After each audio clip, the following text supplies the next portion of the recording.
Hey everybody, Mark Burgess here, Big East Bass Fishing. How's everybody doing today? I hope you're doing great. So just getting going here on Tuesday's video, and before we get into it, I just want to say thank you to everybody on the subscriber list.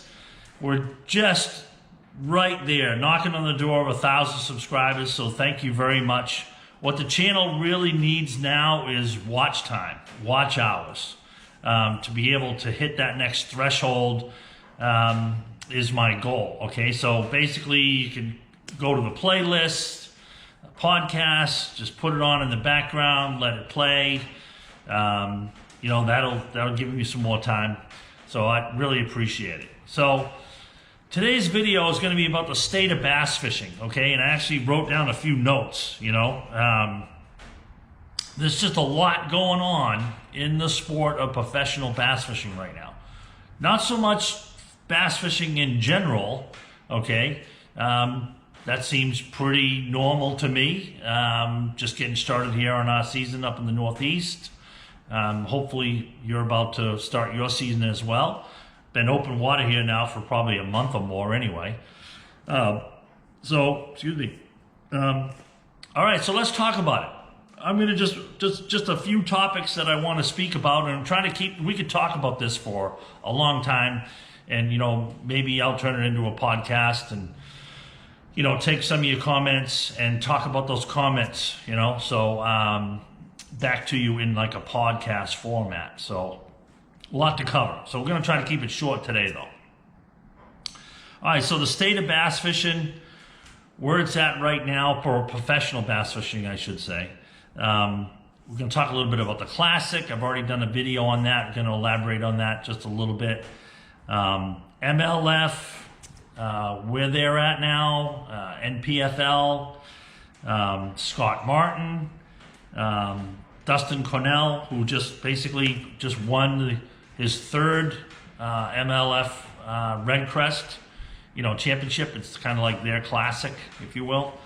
And about negativity. Okay, so I don't want to finish up on the negativity, so try not to do that. So let's start with the state of bass fishing in general, professional bass fishing. I keep having to remind myself of that.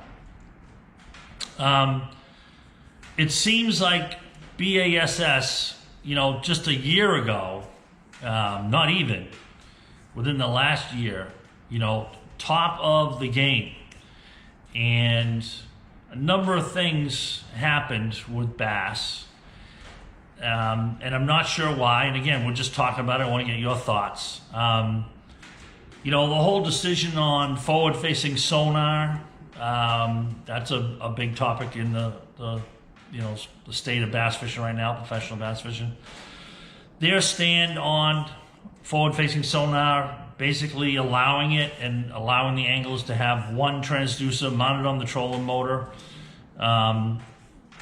Basically standardize the screen, amount of screen inches that you're allowed, each angler's allowed to have. So basically leveling the playing field with it and allowing anglers to use it.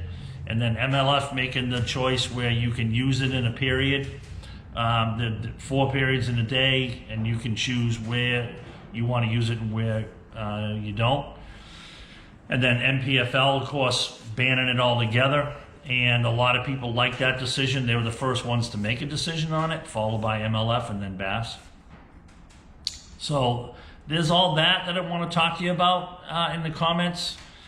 But still staying with Bass, you know, then, you know, they have the Classic down in Texas, Lake Ray Roberts. Okay, not the most exciting place to have a Classic. I mean, it has big ones, of course, you know, but they had a lot of weather issues down there. And the whole scuttlebutt about, you know, the lack of attendance at the Bassmasters Classic. Now, I've been to 3 Classics working as a professional angler, working for my sponsors, and of course was able to sit in on the weigh-ins. And Friday was always lightly attended. No surprise there. Saturday, of course, a lot better. And then Sunday was the big day, okay? And that's what I saw in the footage. I really did. You know, No doubt it was thin on Friday, better on Saturday, and the place looked pretty packed to me on Sunday. So other people have said the contrary. I don't know. Get your thoughts on that. I don't know. I just think, you know, it's an area saturated with bass fishing, that particular area. So maybe it wasn't, you know, as big a deal to go to it. I'm not sure. I want to say you can catch more of it, of course, online, but bass struggled with that too.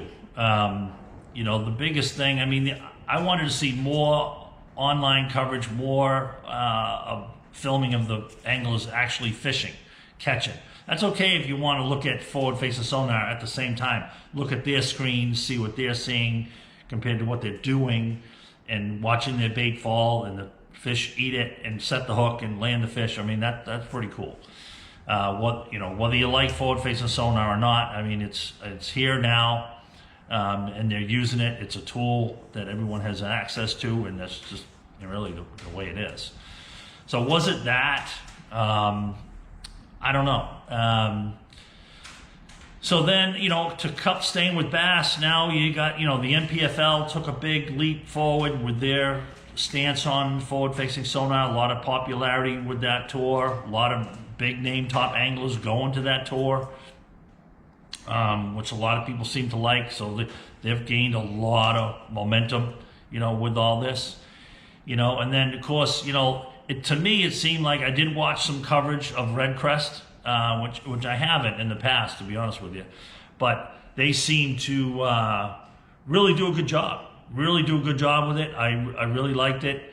You know, and then, you know, they had their own show, and it seemed like it was, you know, they don't do a classic like weigh-in type thing, but their outdoor show with the vendors come and set up. I think that's you know, was well done. Dustin Cornell, congratulations to him, 3-time MLF Red Crest champion. That's amazing. It's, you know, 900 grand in 3 tournaments, okay, and with incentives and so forth, okay, that's well over $1 million just in those 3 tournaments, okay. And he's won a Elite Series event, I believe, as well. So the kid can catch me. He's not a kid, he's a young man. So I don't know, it just seemed like, whether it was the timing of it or not, but it just seemed like bass kind of like took a couple steps back. MLF rose to the occasion, NPFL, where just not even a year ago, I mean, the Opens that's the hottest circuit on the planet right now. Guys trying to get back into the elites. Of course, the Opens, if you win one of the qualifiers and you fish, you know, the 4 tournaments, scheduled tournaments, then you're in the Classic. Okay, so there's a big deal there. They did away with co-anglers, as we've talked about. Okay, that's another factor maybe to consider with this whole discussion. You know, I think it all plays as to how much maybe combined collectively it's pulled bass down a bit. You know, the no co-anglers, forward-facing sonar. You know, I don't know, the really intense enforcement of the rules with the Elite Series. You got Dave Mercer having guys on talking about how they think there's nothing wrong with the rule, there's no gray areas with it, and you know, that's what the anglers wanted. They wanted stricter rules on the information thing. You know, that's what's been said. When it comes to Scott Martin, I mean, I'm not gonna go one way or the other. My feelings on, you know, what he did or did not do and what actually went down. You know, of course, Okeechobee had to back out of that due to the same allegation. And now this tournament, I mean, I listened to Scott's video, as I'm sure you have too. He kind of self-incriminates himself a bit there.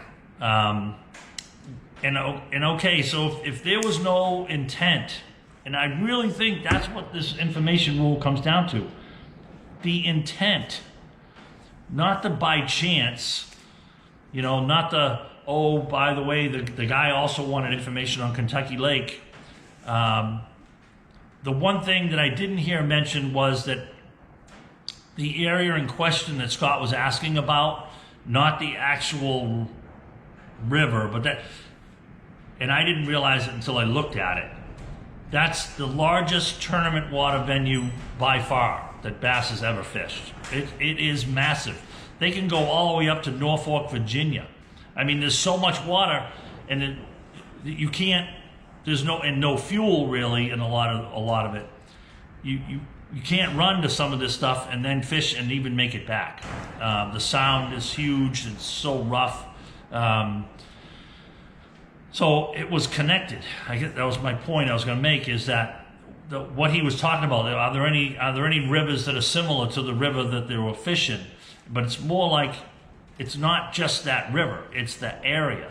So when the guy was talking about, if what Scott says is true, that the area he's talking about, or the river, the other river that's similar, that, you know, it might fish the same, is connected. Okay, and if you read the rules for bass, or pretty much any tournament, it's all rivers, streams, creeks, you know, bodies of water connected to that body of water that the venue is being, that the tournament's being held on, as long as it's not deemed off limits. So it's all water connected to.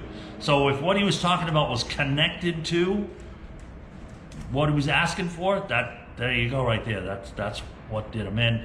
And then along with the fact that the guy wanted information in return, and that's a no-no. Yeah, you can't be bartering or exchanging information for other information in any way, for money or waypoints or anything.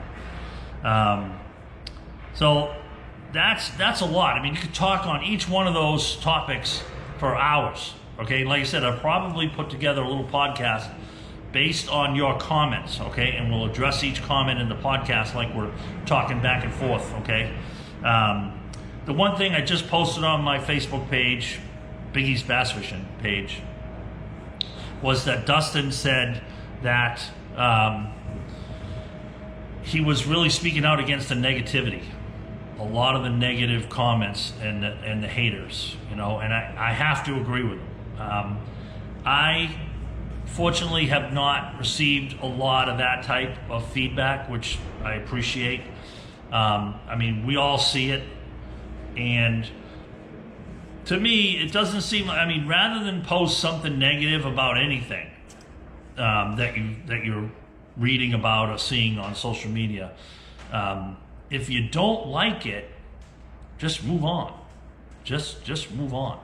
You don't have to watch it. You don't have to click like. You don't have to comment on it. Certainly, you don't have to comment on it. But let's all make a collective effort just to get rid of the negativity and the hate in a sport that we love so much, something that we love to do, catch bass, be outside, spend time with our friends and family doing it.